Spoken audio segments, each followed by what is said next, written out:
So welcome back.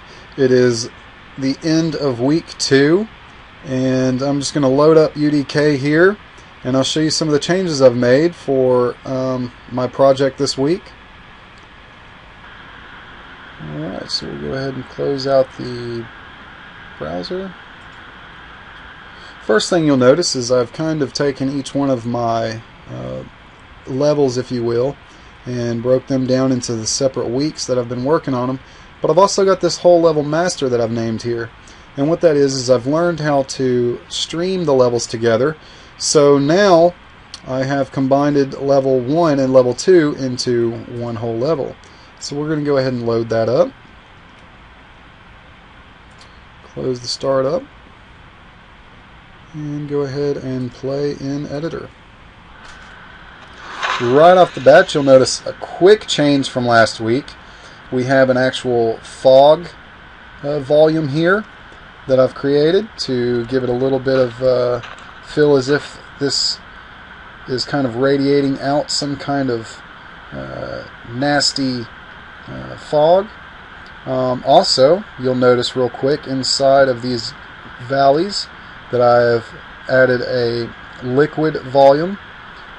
Plasma to be exact, because last week I wanted to make it where if you fell in here you would have some damage and it would be like some kind of water, which as you can see we have successfully done here. Go ahead and restart that back up since we died. And you'll notice there's a big change with the doorway here. Go ahead and jump that. We do have the bottom little piece that we had here. I went ahead and decided to take that out and just make an actual inset door here. Which what I did is I took and cut this out with a CSG subtract from my wall, and then I actually added back in a CSG that was the actual size of the subtract that I had made previously, and then I went ahead and added my material to that on all sides, and then I converted that over to a static mesh, and then in turn turned it into an interpactor so we could give it some movement with kismet, and I'll show you that right now. If you go over here, you'll find that there is a trigger, which I've made at this rock, that will actually sink into the ground, and I'll show you that here in a second. But what I want to do is actually kind of back into this so you can see my my animation of the doors over here. Oh yeah, and that's by this little guy here.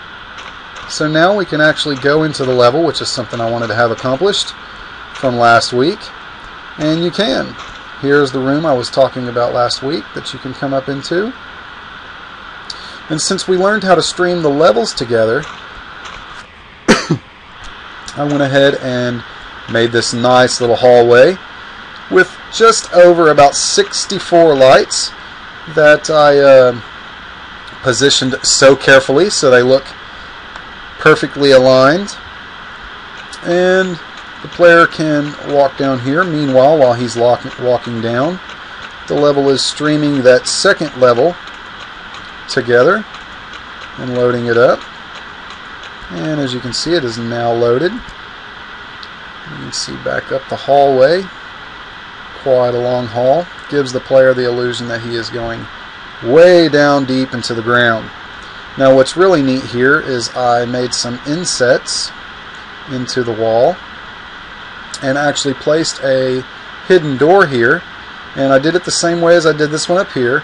I took and cut this out, and then if I can kind of come out here, you can see the inside where I've cut out the wall here. I resized it, converted it to a static mesh and interpactor, and now we have locked ourselves in the room. Not too many big changes in this room as of last week. We've kind of messed around with the lighting a little bit, got it a little bit better. Of course, added this door. This door was not here last week. And added this doorway here The doorway was actually here, but the door wasn't here. When I figured out how to make the static mesh and then turning it into the actor, then I went ahead and added that in there likewise to the other side. Now the player will have to find a hidden trigger, which is just behind this pillar here. And I've given it just enough lag time that the player can safely make it from here to there if he runs all the way straight through the door. Like so. And again, locks the player inside the room. And right off the bat, you'll notice that there are some changes in here. Quite a few, actually. We have these static meshes emitting light from their little blue bulbs here that's already on this mesh. We have changed the mesh to these lights and blacked those out. So when we take these statues that we have turned into interpactors as well and added triggers on each one, you can actually hit the E key and it will rotate the statue and turn it on.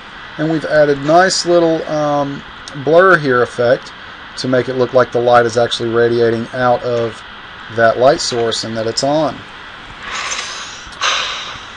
Another nice thing we said that we would like to do is add a doorway back here, which we have done, and make this statue move out of the way with some kind of event in the room. So what I've done is I've linked together in Kismet a sequence of events with these statues here.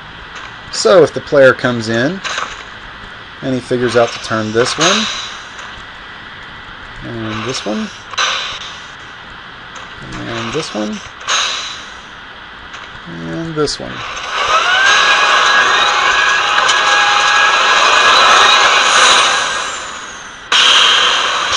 as you can see, this big statue plays an animation sound, winds up like it's trying to get ready to move this big, huge, ginormous statue, and then it locks into place, revealing the hidden door, which will lead out to level 3, or the third part of this whole level that will be level 1. And that's what we've added for this week. I'll see you next week. Thanks.